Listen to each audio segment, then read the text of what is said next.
Welcome to the Resinator's Conquest podcast. Today we're going to be doing a video on the rules of play, rules of engagement for Last Argument of Kings. Last week we did the First Blood rules. This is the hotfix that was in February 20 or February 19th of this year. I wanted to do my painting video, but unfortunately I was just not ready with it. It's just not finalized, so we'll probably end up doing that in 2 weeks. So be back here to join me for a painting video, city states, in 2 weeks. All right, so let's get on into this. This is going to be the Last Argument of Kings, rules of engagement, the rules of play, basically. All right, let's take a look. Again, we are just going to be looking at the stuff that they updated. We've already kind of gone over the rules, so we kind of know what the rules are. Sorry, my doggy's sniffing around. All right, so we know what the rules are and everything, but we're looking at the updates. So we're looking at all just the red highlighted pieces of the rules and how they've changed. What are you doing? Do you need to go potty? Excuse me. Okay. Sorry, let's go ahead and look at it. So we're starting at the beginning, a whole new world update, okay? So this is just the table of contents, which we don't really need there. Let's see, this is kind of just the beginning. All right, here we go. Chariots. Chariots are manned platforms pulled into the battle by ferocious beasts of burden, or even mechanical contraptions. Chariot stands are easily identifiable by their long rectangular base, made up of two square stands back to back. These two stands together form one chariot stand, on top of which a single chariot model is placed. So this is something that they were talking about in the happy hour a couple months ago, where they're going to add chariots, and it's going to be on two bases, kind of like, I guess two back to back. And so the chariot, you'll have like maybe the beasts of burden on the front, and then the chariot in the back with a rider. I'm guessing there's going to be a rider. Okay, so that's it. And then also, it added in the size. All brutes, cavalry, and now chariots are considered size 2. So chariots are size 2. And see here, yeah, it shows it here. You got your two beasts of burden, or the pulling animals, at the front, and then in the back you have, looks like a guy with a bow, some kind of a bow or something like that. I'm not sure. All right, so that's kind of cool. I do like that. You know what's funny? This is not the first. Well, this is the first model that's taken up 2 stands, but it's not the first model that's taken up 2 spaces. There are a couple models that have taken up 2 different spaces on a itself. So there is that. Just I'm not sure if that matters at all, but there is that. All right, let's look at see what else we got here. Line of sight. Nothing's changed here. Characteristics, draw events. Round sequence. Here's something that's changed a little bit here. Let's go back and see where we're at. What section we're in. Reinforcement phase. Character stands do not roll separately and adopt the class of the regiment they are currently attached to. So that's something I think that was always a it was kind of like we knew it was there, but now it's officially in the rules. Especially the class size. I think they had, and I think they did this actually to spell out or to clarify the rules when you're trying to seize objectives. So originally when they first started, you could have this weird scenario where you had a light regiment with a medium character in there. And then that medium character in a light regiment could score because it was a medium character.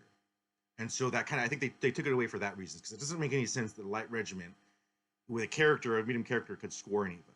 So I'm pretty sure that's why they changed it. Let's see what else is going to be changed here. It looks like everything here is all the same. Action. Oh, no. Down there. Actions. Oops, sorry. Too far here. Wrong way. All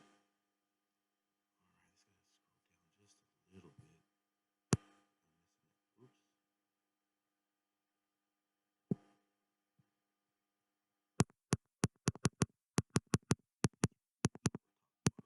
Unable to act. So pass.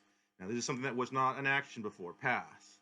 Pass does not count as an action, but simply represents one's unwillingness to perform one or perform an action. I forgot the period on the end of there.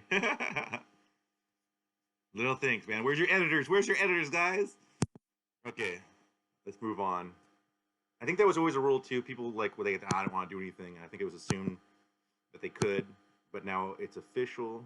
Oops, wrong way. Okay, so we're going down. We're looking for some new updates. Marching through, reinforcement zones, charging, final charge. Doesn't look like anything changed here. Oh, take aim. Okay, so this is something that changed in First Blood, and it's gonna also, I knew it was gonna change here. I think I even said so in the video 2 weeks ago. When a regiment performs a take aim action, the regiment gains the aim shot special rule until the end of its activation. So it does clarify too to the end of the activation, which I'm glad. There are some things that just don't clarify it clearly, I think, sometimes, and they've done a good job of updating that like this. It's just like a little simple thing, but it does help clarify some things for it. Let's see, a reform. Let's start at the beginning because I think this is going to matter. A reform action allows a regiment to change its formation, its combination of ranks and files. The reforming regiment immediately adopts a new formation, a new legal formation. Then it may turn to face any direction. See page 13 for more information on legal formation. Unlike the combat reform, the center of the regiment must not move as a result of the regiment reform action. During a reform, no stand may move further than its regiment's lowest march characteristic. Yeah, I think that's changed because I think that's where they had the move, that stipulation in the move feature for characters, but I don't think it was here before. It makes a big difference because if you have, two files in the front, the two ranks. If you have two stands in the front and then you have 8 stands behind them, now trying to reform that to be one long line, it'd be impossible. You can't do that. That's too far of a movement. That would move you more than I think the minimum characteristic of the regiment, unless it's like a horse's cavalry or something like that, or has a long movement. But a 5-inch movement, if you're 8 stands back, there's no way you could move that all the way to the edge and get it there. It's just impossible for that much movement. So that does kind of clarify a little bit, and it does help stop people from gaining extra distance because of the reforming that they're doing. Let's see what else we got here. Pass. Okay, so it's going to clarify pass a little bit more. And is this in characters or is this? No, this is just the action. Okay, so the pass action. I guess they clarified it even more. A regiment or character stand may adopt a pass instead of performing an action. The regiment or character stand passes an action without being treated as having performed an action. A character or a regiment or character stand may adopt to pass any and all of its available actions if it so wishes. If it chooses to pass all of its actions, it will count as having activated, but not as having performed an action. I'm sure there's something in there that's going to be stipulated, maybe for a spell, like if they said if they perform an action, then we get to do this, or opens the opportunity to do something. So I think that's why they're clarifying it, which makes sense. I mean, I don't see why it'd be an action if they're just passing. All right, here's some more clean reform versus fighting reforms. Okay, so in order to do a combat reform, you're going to have to roll a dice, and it has to be equal to or less than your resolve characteristic. And then if it is, that's a clean reform. And then if it's not, it's a fighting reform. So let's look at the difference between the clean reform changes here. If your regiment performs a clean reform, the reformed regiment immediately adopts a new legal formation. Then it may turn facing its direction in any direction. The center of the regiment must not move a distance greater than the lowest march characteristic of any stand in the regiment, and no stand may move further than its march characteristic.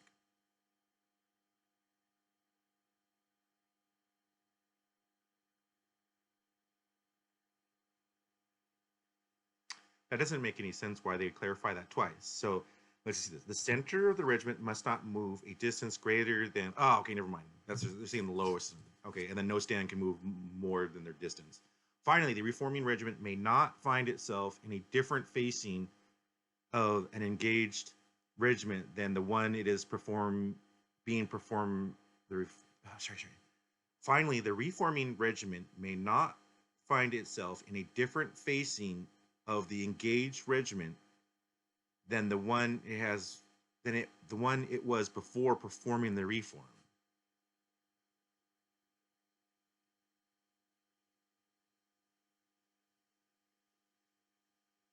Ah, okay, so I see.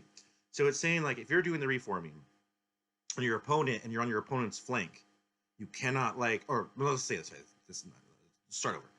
If you're engaged with a enemy regiment and you're doing the reform action, and the reform action you can't take it and go to their flank, so that, you know, you're avoiding shields or something like that. That's basically what it's saying. You can't change the side, the facing you're on. All right, so the fighting reform. Let's see, you lose one, suffer one wound for each stand, blah blah blah. We all know that. Then finally, the reforming regiment may not find itself in a different facing. Okay, this is saying the same thing. Again, you can't go to the flank if you're in the front arc of the enemy regiment, which makes sense.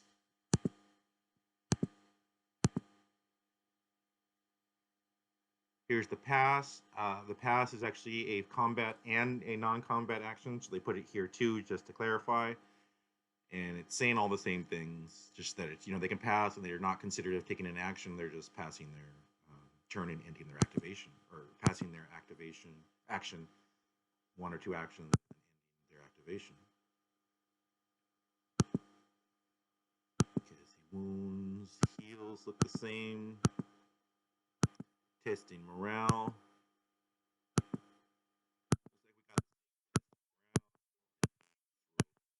Man models, offices, characters. All right, here we get character profiles. So it's just reclarifying that the type and class are going to be dictated by the regiment that the character is attached to. A character stand does not have a class of its own. Instead, it adopts the class of the regiment they are currently attached to. Oh, that's interesting. So if the character moves from a light to a medium, it goes up or down. If it goes from a medium to a light, it's going to go down. That's interesting. Very interesting.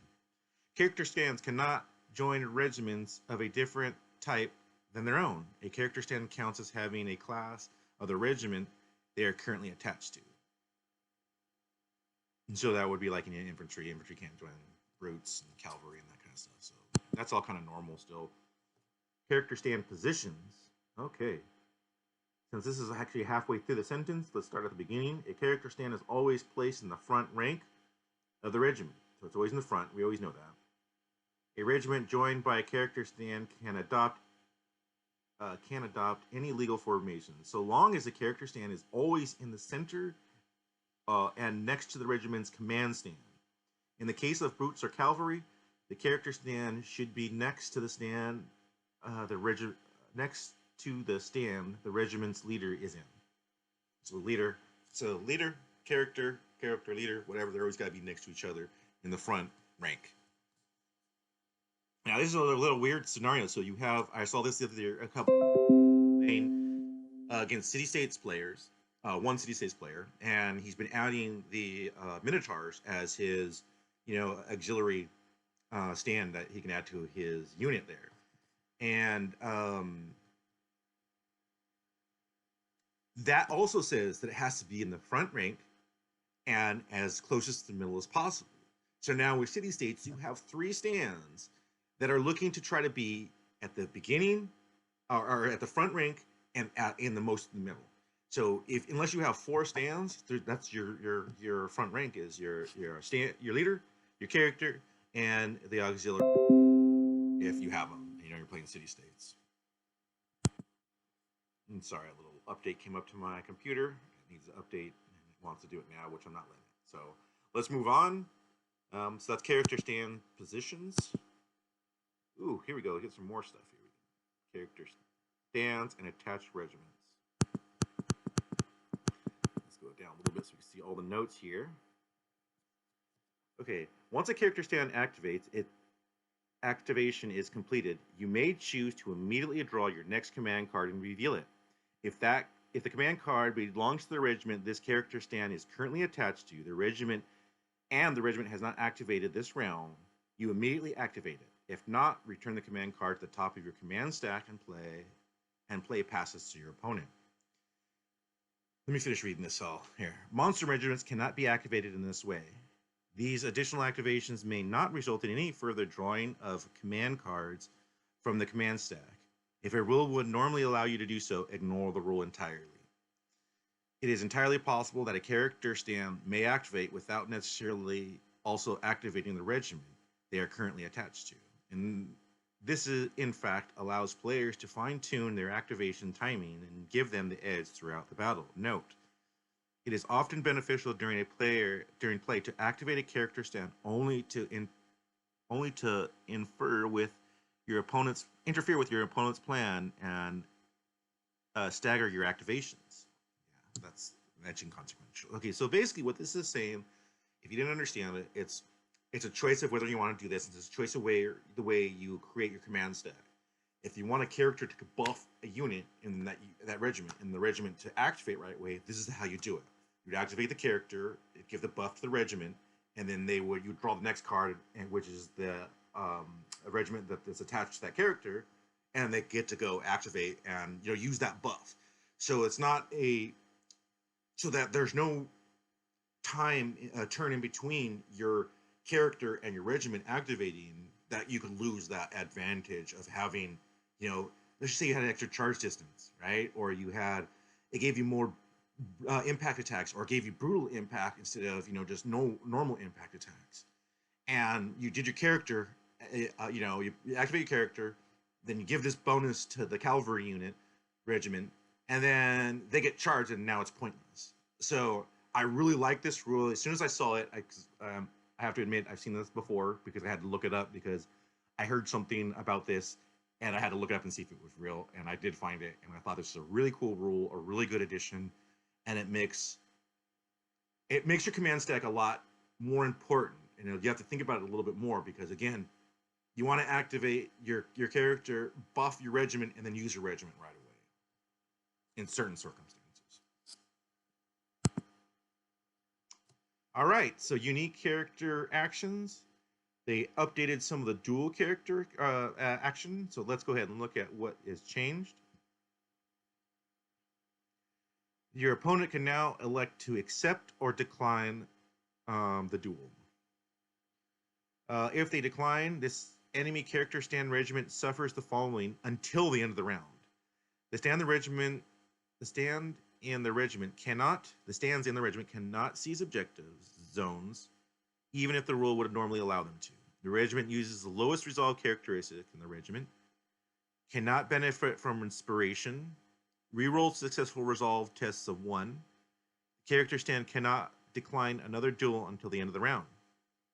Oh, this has changed. Well, let me see something. Let me see if it's changed anywhere else, because originally if you declined, you became broken. And it doesn't look like that's happening. Characters attack simultaneously, they hit, any wound. Sorry, I'm trying to get it all on one page here. Any wounds, suffers in reforms, a combat reform. Ring the file. Yeah, it doesn't say anything about it being, you don't lose inspiration, or you don't get broken anymore.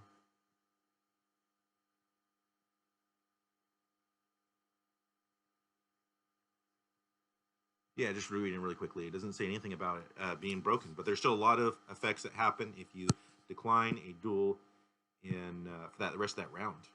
Okay, so it's a temporary effect now.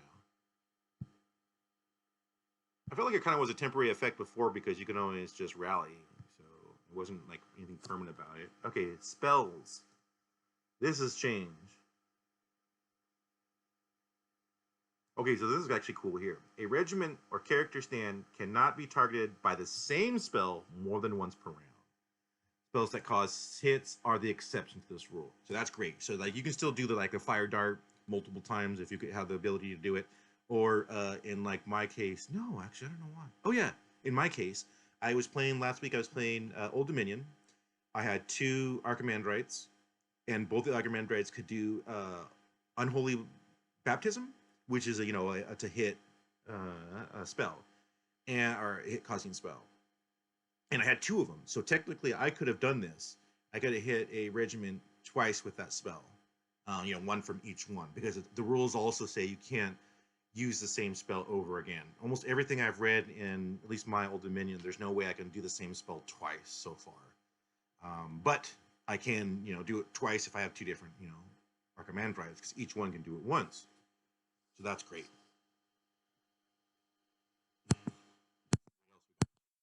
Terrain. Oh wait, someone changed.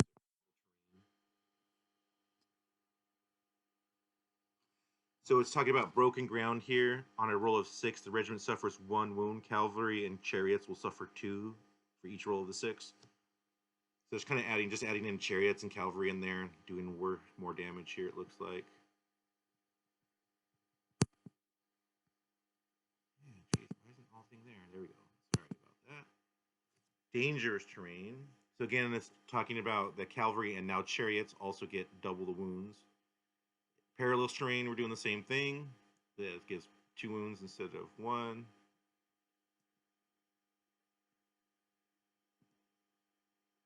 What else do we got? Any other changes here? And that's the terrains. Draw events. Nothing changed there. Okay, so here's some changes. They've definitely made some changes here. Aim shot. We're not going to go over this because it's something that we've gone over in First Blood. It's the same rule. It's just spelled out differently for the purposes of this, of what the changes they've made. So we already know how take aim works, and now the take aim shot special rule works. Let's move on to arcing fire. Until the end of this regiment's activation, if the regiment has aim shot special rule and is not currently occupied in a piece of garrison terrain, instead of performing a volley action as normal, it may perform the following. The regiment suffers -1 to the volley characteristics until the end of the regiment's activation. Then the regiment may select an enemy regiment in its front arc within barrage range of at least one of its stands and within line of sight of a friendly regiment, of any friendly regiment, and perform the volley action against it as if it was a clear shot. Only stands in the regiment with this special rule may participate in the volley action. If all stands in the target regiment are within a piece of obscuring terrain, then the Barrage X special rule is halved as normal. If the target regiment does not have all of its stands within a piece of obscuring terrain, then there are no penalties to the Barrage X special rule. Okay, so this is arcing fire. They've changed this a slightly bit, which is kind of cool. So if you have the take aim special rule or aim shot special rule, and you're not currently in a garrison, you can take 1 to your volley and shoot at something that you can't see, basically. Because it has to be in line of sight of one of your friendly regiments. Doesn't mean it has to be in line of sight of your regiment, which is awesome. That's what arcing fire is supposed to be for. Excuse me. Sorry.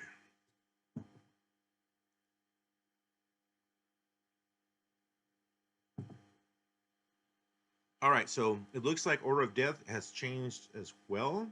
Let's see. I was playing with Order of Death last week, so I don't know if I was making a mistake in how I was playing it. Let's check and see. Order of Death X.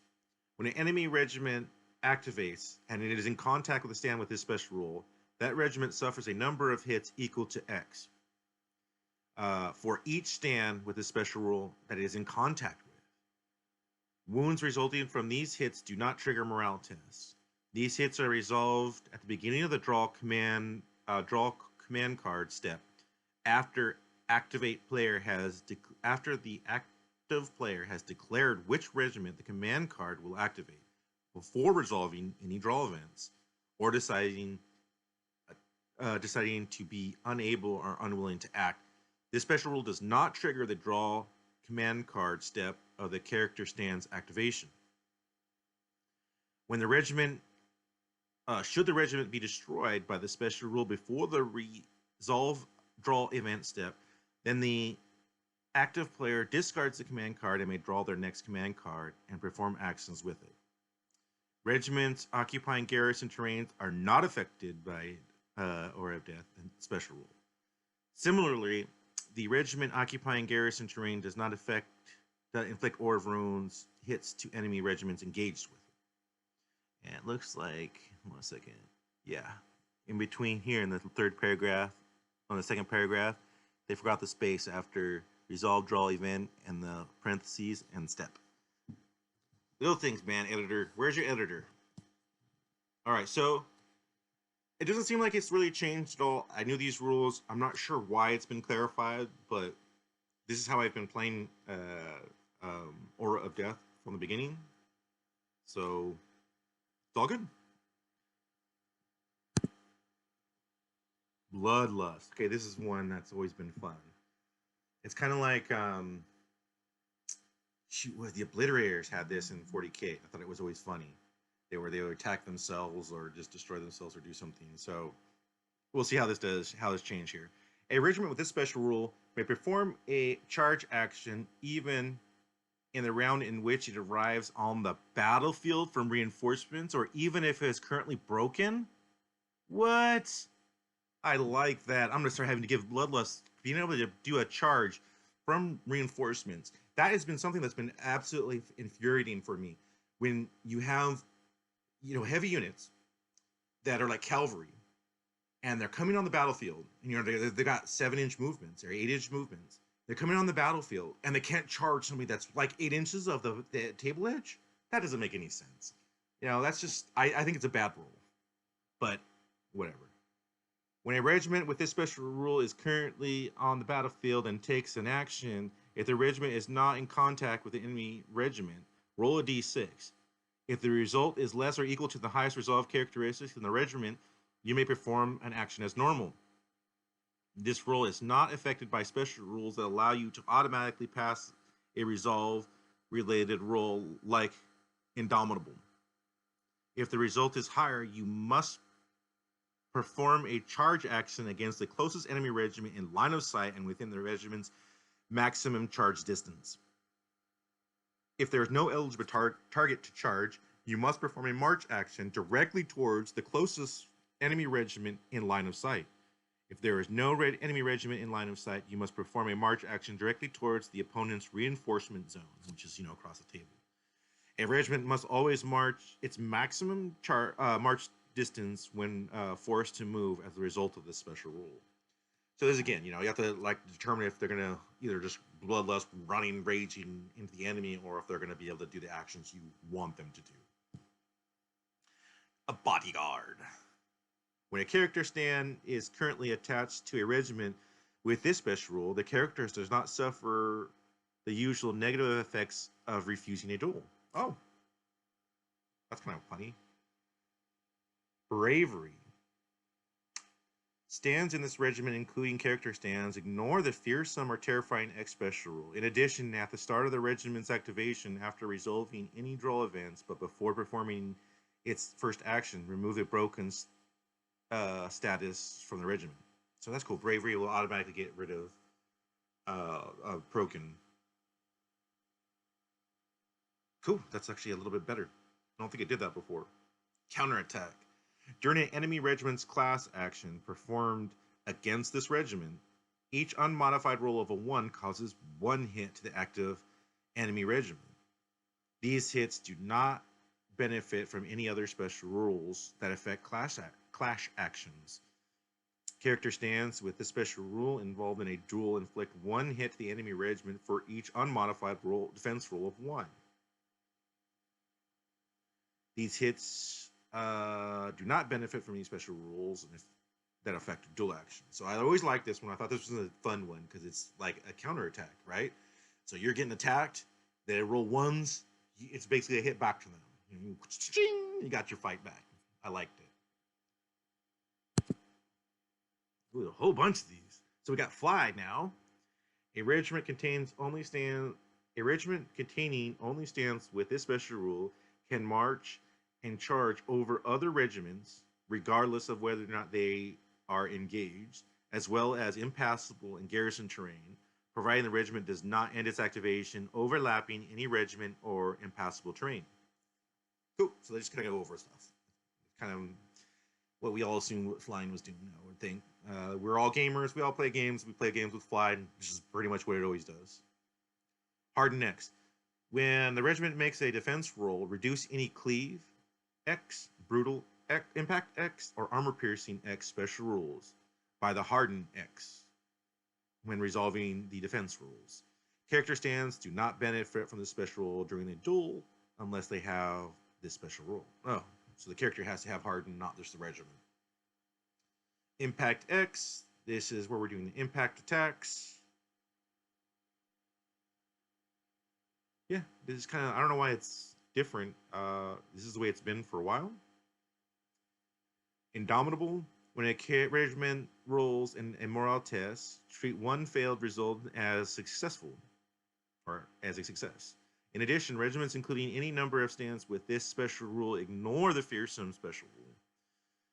Character stands do not benefit from the special rule unless they have this special rule. Furthermore, when a regiment performs a combat reform or withdrawal action, it counts as having performed a clean reform and clean withdrawal, respectively. Oh. So Indomitable, you can do clean reforms. That's really nice. Inspired. Again, this is like the taking or aim shot. We all know what it does. I'm not going to go over this again. Oblivious. Regiments with this special rule receive only 1 wound for every 2 failed morale tests, rounding up. Character stands do not benefit from this special rule during duels unless they have this special rule. So I think they just added the fact that the characters don't get it. A parry. All hit rolls of 1 made against a regiment with this special rule during a clash or dual action must re-roll. Character stands do not benefit from blah blah blah. It's for dual actions. So again, I'm not sure. Oh, they're just adding the character portion of that. Oh shoot! Sorry. Okay.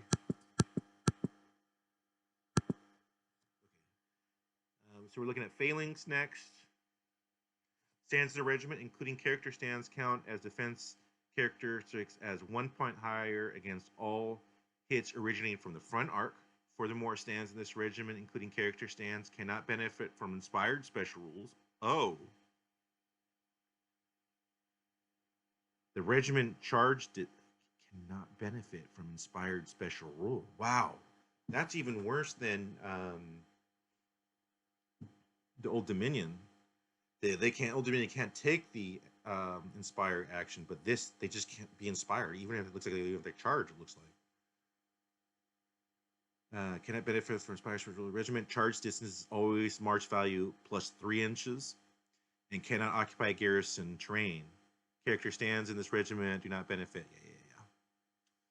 Rider. Okay, I'm assuming this rider has to do with. Oh no, it could be anything like the Apex Queen, the Drakes for the Dwagam. I'm guessing chariots riders. What other monster has a? I think there's other monsters that have riders. So this character stand is not physically represented by a separate stand and must be attached to the monster regiment in its warband. The regiment counts as being occupied, are composed of 2 stands, a monster and a character stand. The character stand uses the monster stand for the purposes of the measurement distance and drawing line of sight using the monster's regiment size. The regiment marches based on the monster's regiment march characteristics as opposed to the lowest march characteristic value in the regiment. Because, I mean, the rider's on top of the monster riding it, of course. The character model must be physically represented on a monster regiment it is attached to, i.e. the Hellbringer Sorcerer model or Apex Queen, which is the same what I said. The Hellbringer Sorcerer is the one that goes on the Drake. Apex Queen goes on the Apex Predator. The character stand is still considered to be attached to the regiment even without the stand, and therefore can be involved in a dual action. Furthermore, the character stand is considered to be in contact with any enemy stand that the monster regiment is in contact with. So it's just saying that the rider is part of that regiment. We're not having a physical stand for it because it's riding on the monster, and yeah, seems pretty straightforward. Now, what do they do to shields? Shields here.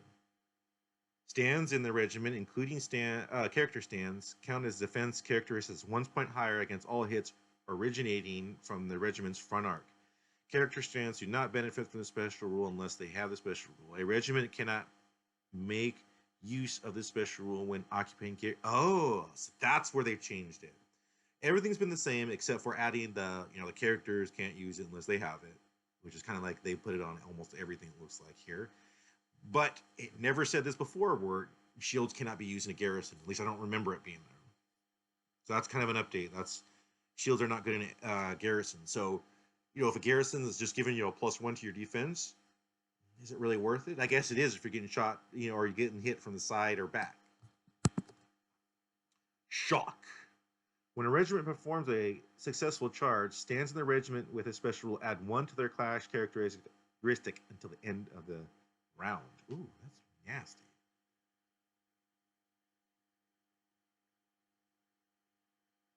So when you successfully charge, so that means your impact attacks are going to be, affected by that as well.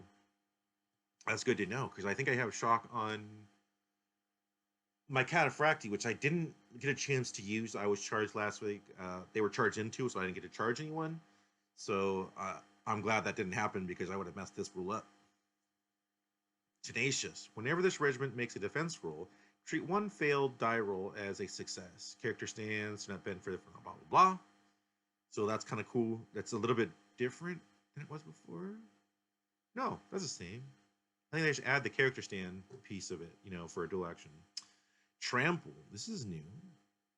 At the beginning of the regiment's activation, if the regiment is in contact with the enemy regiment in the front arc, stands in this regiment with the special rule cause X additional hits, where X is equal to the stand's trample X value. These additional hits do not benefit from any regiment special rules and hit automatically.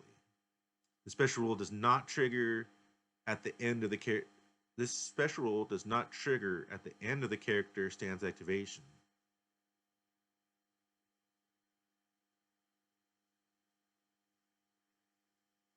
That's weird. Wait, what? This special rule does not trigger at the end of a character stand. Oh, a character stand activation. Gotcha. Okay, so it's trample does not end. Is not valuable to a character stand. It's just valuable to a regiment. Okay, I get it. Hits from the special rule can inflict wounds to objective markers as well as regiments performing clash actions against. Okay, cool. So trample. So trample is almost like Aura of Death, but offensively. Because I think Aura of Death is kind of defensively. The enemy regiment activates, and then this happens. So this is like you activate, and I have trample, and it does the trample before I can do its actions.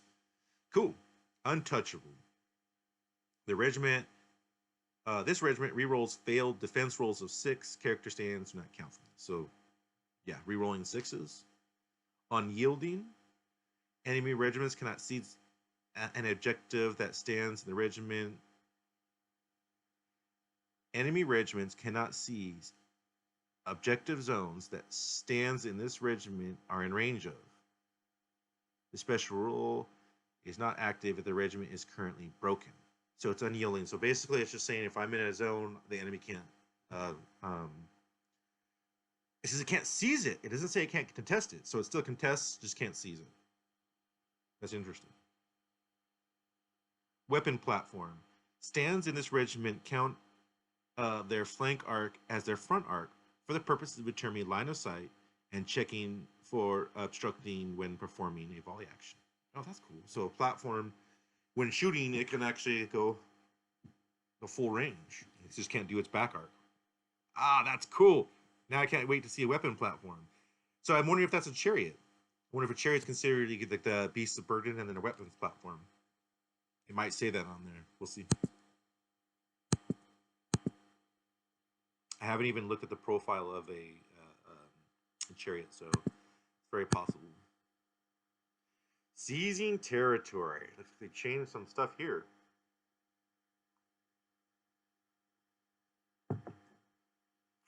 Victory points are often earned for seizing territory, battlefield quarters, center of the battlefield, objective zones, etc. The player with the most stands capable of seizing and more total stands in range of an objective zone seizes that objective.